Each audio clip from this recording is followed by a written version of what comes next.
ہوں جو کچھ ایم این ایز نے ریز کی. پہلی بات تو یہ ہے اسپیکر صاحب، وہ کہتے ہیں کہ وقت کرتا ہے پرورش برسوں، حادثہ ایک دم نہیں ہوتا. یہ ایک سالوں کی نیگلیجنس ہے، یہ ایک سالوں کا فرق ہے جس کی وجہ سے آج ہمیں ان حادثوں کا سامنا کرنا پڑ رہا ہے.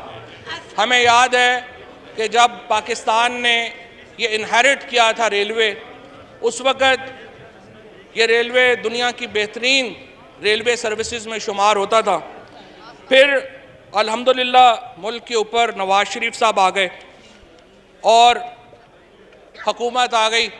ہمارے سامنے منگلا میں ایک پورا ٹریک جاتا تھا، 3-4 دن بعد پتہ چلا کہ وہ ٹریک غائب ہو گیا. پتہ چلا کہ اتفاق والوں نے ریلوے کے ٹریک خرید لیے اور اس وقت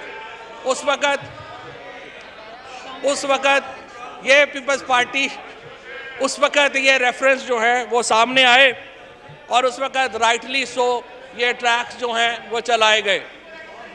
اب ہوا یہ کہ جس طریقے سے یہ ریلوے کو چلایا گیا، جس طریقے سے ہم نے دیکھا کہ پیپلز پارٹی اور نون لیگ نے اس ریلوے کو چلایا، اس کے نتیجے میں آج ہمیں حادثوں کا سامنا کرنا پڑ رہا ہے.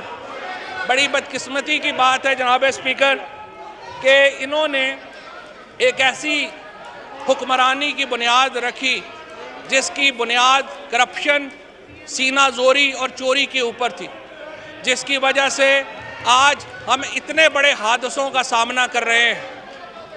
ابھی آپ نے سنا ہمارے ممبر صاحب بتا رہے تھے کہ 2/3 ریلوے کا بجٹ جو ہے اس کو کم کیا گیا. جناب اسپیکر، مجھے آپ کو بتانا پڑے گا کہ یہ 2/3 بجٹ جو انہینس کیا گیا اس کے نتیجے میں لوکوموٹیو لیے گئے جس کے اوپر ہمارے سابق وزیر سعد رفیق صاحب ابھی بھی نیب کا ریفرنس فیس کر رہے ہیں. ہمیں بتایا جاتا ہے کہ ریلوے کا جو بجٹ ہے جس کو انہوں نے بڑھایا، وہ ریلوے کا بجٹ انہوں نے بنیادی طور کے اوپر ان کرپشن کیسز کا حصہ ہے جو اب نیب میں شامل ہیں.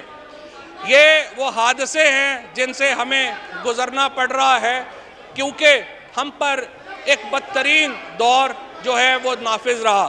بدقسمتی سے ہمارے اوپر ایک ایسے حکمران نافذ رہے جنہیں نہ اپنی پرواہ تھی نہ قوم کی پرواہ تھی.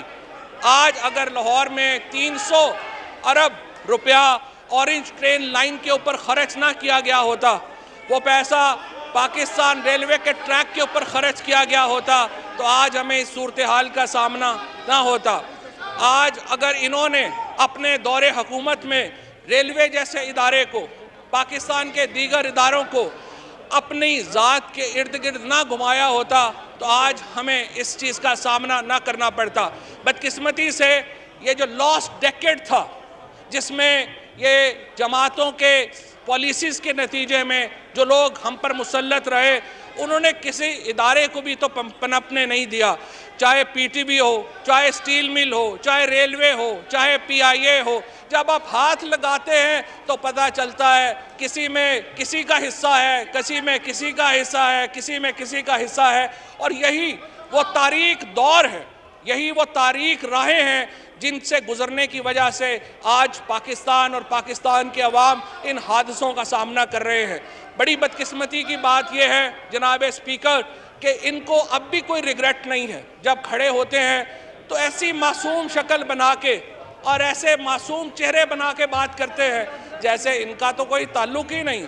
یہ جو حادثے ہو رہے ہیں، یہ جو جانیں جا رہی ہیں، یہ جو لوگ ہمارے جانے کھو رہے ہیں، اگر آج ان کا خون کسی کے ہاتھوں کے اوپر ہے جناب اسپیکر تو وہ یہ چہرے ہمارے سامنے بیٹھے ہیں.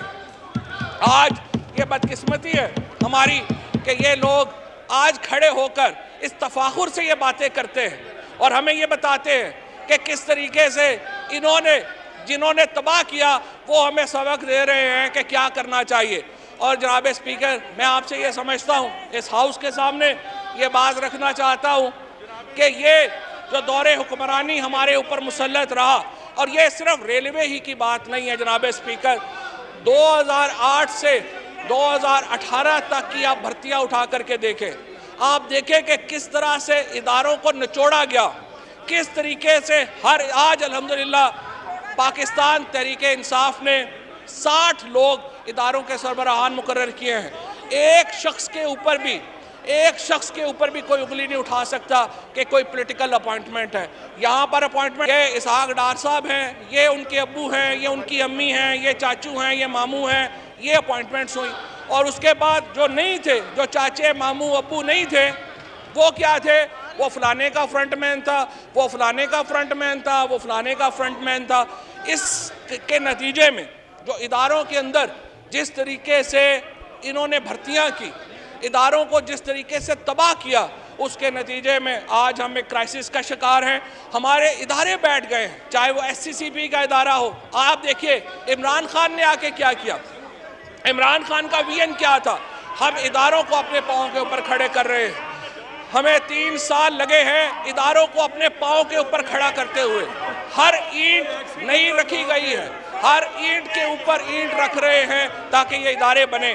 میرٹ کے اوپر لوگ لائے جا رہے ہیں، کوشش کی جا رہی ہے کہ چیزیں آگے بڑھیں، لیکن یہ چیزیں آگے بڑھنے دینے کو تیار نہیں ہے۔ آپ ان سے کہیں کہ آئیے عدالتی ریفارمز کے اوپر بات کریں، یہ کہتے ہیں نہیں پہلے نیب آرڈیننس امینڈ کرو۔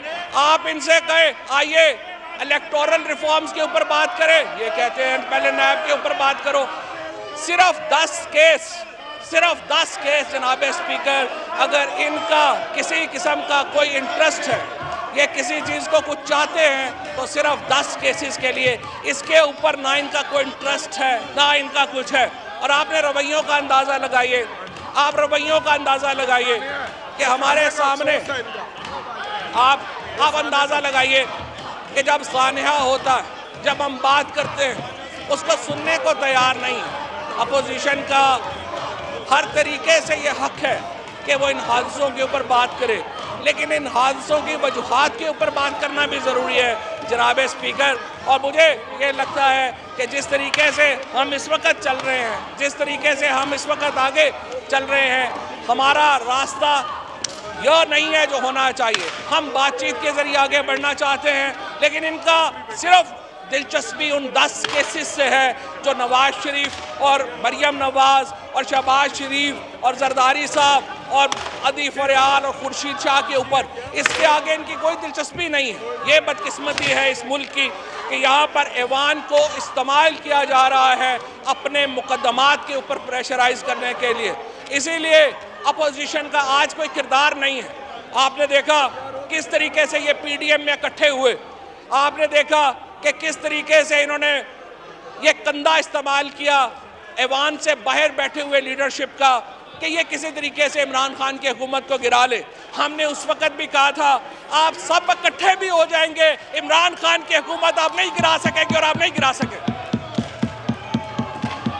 عمران خان اگر آج اس ملک میں وفاق کی کوئی علامت ہے، اس ملک میں اگر کوئی وفاقی جماعت ہے تو وہ لیڈر عمران خان ہے اور وہ جماعت پاکستان تحریک انصاف ہے۔ آج ہم دیکھتے ہیں پیپلز پارٹی کی پالیٹکس کیا ہے؟ پیپلز پارٹی کی پالیٹکس ہے سندھی قوم پرستی کی جماعت، جس کے خلاف ذوالفقار علی بھٹو نے جہاد کیا، جس کے خلاف بے نظیر بھٹو نے جہاد کیا۔ یہ آج اپنے بانیوں کے خلاف سیاست کر رہے ہیں اور ایک قوم پرست جماعت بن کے رہ گئی ہے۔ یہی حالات ہمارے پی ایم ایل این صرف سینٹرل پنجاب کی پارٹی بن کے رہ گئی ہے جناب اسپیکر۔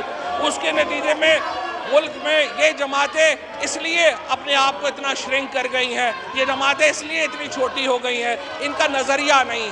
جن جماعتوں کا نظریہ نہیں ہوتا، جن جماعتوں کا کوئی ویژن نہیں ہوتا، وہ پھر ایسی باتیں کرتی ہیں اور ایسی پالیٹکس کرتے ہیں۔ اور آپ نے یہ بھی دیکھا کہ کس طرح سے یہ ساری سیاسی جماعتیں سکڑتی جا رہی ہیں اور ان کا کوئی حال نہیں ہے۔ اور انشاءاللہ آپ دیکھیں گے اگلے انتخابات آنے تک یہ جماعتیں بالکل اپنے چند حلقوں میں رہ جائیں گی۔ اور میں صرف آپ سے یہ کہنا چاہتا ہوں کہ ہم